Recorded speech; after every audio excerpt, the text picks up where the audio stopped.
It was a very busy day here at City Hall for City Council because they were talking about a report that potentially talks about shifting billions of dollars between transit projects, and a number of councillors have come forward and said that puts them in a very difficult position.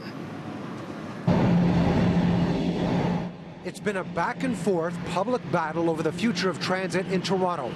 Now the possibility of the city ponying up some cash for the province's plans. What we're now saying is we would continue to allocate $3.2 billion to what is called the Ontario line if the assessment it proves to be satisfactory in terms of what that relief line is.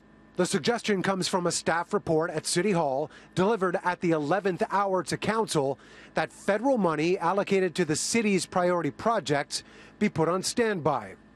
In other words, funds for the downtown relief line could shift to the new Ontario line plan, as well as the cash for the one-stop Scarborough subway being delivered for Premier Doug Ford's three-stop preference. Sending a message to the government that we might capitulate to their press conference, I think is folly. It's unreasonable. And the fact that we've had a report like this dumped on our laps only mere 2 or 3 hours before we're supposed to vote on it is just not the way that you run a railroad, never mind vote on a subway. Before any money changes hands or is reallocated, the city wants answers to the seemingly endless list of questions since the province's transit plans were announced.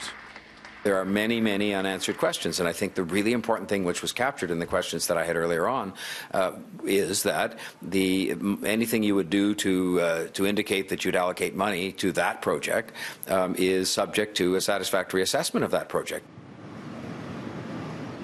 So big decisions on that front. Earlier this morning, there was another big decision made here at City Hall as well with regard to the King Street pilot. Of course, over the last year and a half, we've been talking about streetcars being given the right of way and vehicles, other cars, being told that they have to turn right on every block before they can move forward in any way. That is now a permanent thing as a result of a vote that took place this morning. An overwhelming majority of council saying that they want to make this a reality, and so that will move ahead as soon as possible. And in fact, they're going to be making changes to the permanent streetscape and doing a number of things to make it that much better than it already is.